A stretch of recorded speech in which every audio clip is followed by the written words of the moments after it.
Oh yes, welcome back to my channel. Dalam video kali ni aku nak mereaksi satu lagi video di mana gara-gara Jokowi Indonesia jadi begini. So gara-gara apa yang Jokowi buat yang sampai Indonesia jadi begini? YouTube channel Point. So hari ni aku nak ajak hampa tengok sama-sama dengan aku apa yang Jokowi buat yang baru di-upload sejam yang lepas. So aku baru nak tengok, aku pun tak tahu lagi isi apa kandungan yang cuba disampaikan oleh YouTube channel Point ni. Gara-gara apa yang Jokowi buat, jom sama-sama kita saksikan. Tapi sebelum tu jangan lupa like, comment, share and subscribe. So guys, jom kita tengok. 1, 2, 3. Menyadari bahwa belum semua rakyat Indonesia merasakan buah kemerdekaan.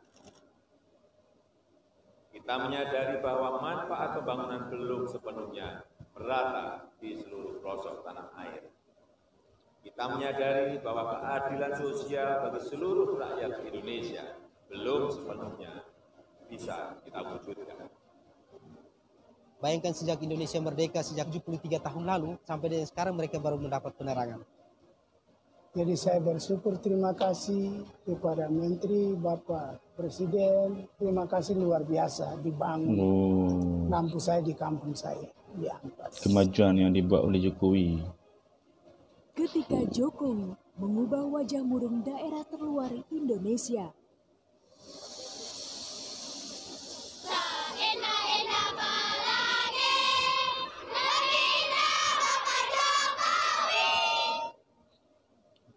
So aku rasa ramai yang suka dengan Presiden Indonesia sekarang, Jokowi. Keragaman, baik itu budaya, adat istiadat, ras, dan agama yang tersebar di segala pelosok negeri Nusantara. Selain itu, sebagai negara kepulauan, Indonesia juga memiliki daerah-daerah terluar sebagai garis terdepannya. Dalam hal ini, sebagai pemimpin bangsa Indonesia, Presiden Joko Widodo memiliki misi akan membangun daerah-daerah tersebut. Karena tidak ingin menganaktirikan mereka yang berada jauh dari ibu kota, ia pun berkomitmen bahwa negara akan terus hadir di pulau-pulau dan wilayah terluar Indonesia, termasuk daerah perbatasan. Kita ingin rakyat Indonesia yang berada di pinggiran, di kawasan perbatasan, di pulau-pulau terdepan, di kawasan terisolir, merasakan hadirnya negara, merasakan buah pembangunan dan merasa bangga menjadi warga negara kesatuan Republik Indonesia. Kami berbangga. Salah Ada satu kepimpinan konkretnya macam ni. adalah dibangunnya bandara di pulau paling utara Indonesia, yakni Pulau Miangas. Dengan dibangunnya bandara tersebut, Presiden Jokowi memiliki harapan jika masyarakat di perbatasan makin bangga sebagai warga negara Indonesia. Selain itu, ia juga berpandangan kalau Pulau Miangas bukan lagi pulau kecil, tetapi wajah terdepan Indonesia yang strategis. Kita memandang posisi Pulau Miangas bukan lagi sebuah pulau kecil di antara 17.000 pulau yang dimiliki oleh negara kita. Tapi Miangas adalah wajah terdepan Indonesia yang strategis. Perhatian Presiden tidak hanya di pulau paling utara saja, tetapi juga pada pulau paling selatan Indonesia, yakni Pulau Rote, di mana perhatiannya ia wujudkan dalam pembangunan 74 embung guna meningkatkan produktivitas pertanian di daerah tersebut.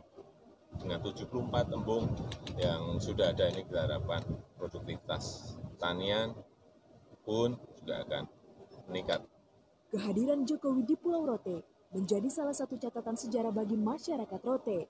Pasalnya, Jokowi merupakan Presiden Republik Indonesia pertama yang menginjakan kakinya di pulau tersebut. Bahkan tapak kakinya diabadikan sebagai prasasti di Taman Tapak Kaki Pulau Rote. Respect. Bapak Presiden Republik Indonesia, Bapak Insinyur Haji Joko Widodo telah menginjak kakinya di bumi Itaesa ini. Membangunkan tempat-tempat yang Presiden pedalaman Republik Indonesia yang pernah berkunjung ke Kabupaten Rotendao. Tidak hanya di pulau terluar saja, daerah-daerah di pelosok pun tak luput dari perhatiannya. Seperti halnya di Desa Silawan yang merupakan beranda terdepan NKRI karena letaknya di perbatasan antara Indonesia dan Timor Leste. Menurut pengakuan kepala desa setempat, semenjak Indonesia merdeka, desanya itu baru mendapat listrik di era pemerintahan Oh, yo. Jokowi. Zaman Jokowi Bayangkan baru sejak ada elektrik. Indonesia merdeka sejak 73 tahun lalu sampai dengan sekarang mereka baru mendapat penerangan.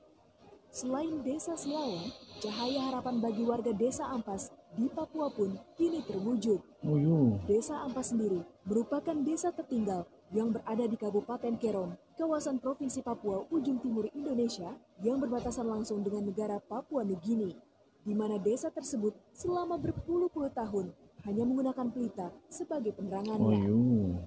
Jadi saya bersyukur, terima kasih kepada Menteri, Bapak Presiden, terima kasih luar biasa dibangun lampu saya di kampung saya, di Ampas. Di daerah perbatasan lainnya antara wilayah Indonesia dengan Malaysia, Presiden Jokowi juga menaruh perhatian di sana, tepatnya di Kabupaten Nunukan, Kalimantan Utara. Adapun tujuan kunjungannya ke daerah tersebut, yakni untuk meninjau pembangunan infrastruktur jalan di daerah tersebut. Bahkan, dalam lawatannya kali ini, Presiden Jokowi sempat berkeliling menggunakan motor custom miliknya. Bersama dengan sejumlah menteri, ia pun menjajal jalan kurang lebih sejauh 11 km. Sebagai catatan, dalam hal ini, Jokowi merupakan Presiden RI pertama yang telah mengunjungi kawasan perbatasan tersebut. Dengan begitu, sebagai masyarakat Indonesia, berharap bahwa perhatian pemerintah terhadap daerah-daerah terluar akan terus dilakukan dengan pembangunan yang benar-benar merata dan berkeadilan. Tidak ada daerah yang dilupakan, tidak ada daerah yang dikesampingkan, tidak ada daerah yang dianaktirikan dan dianakmaskan. Semuanya adalah anak kandung Ibu Pertiwi.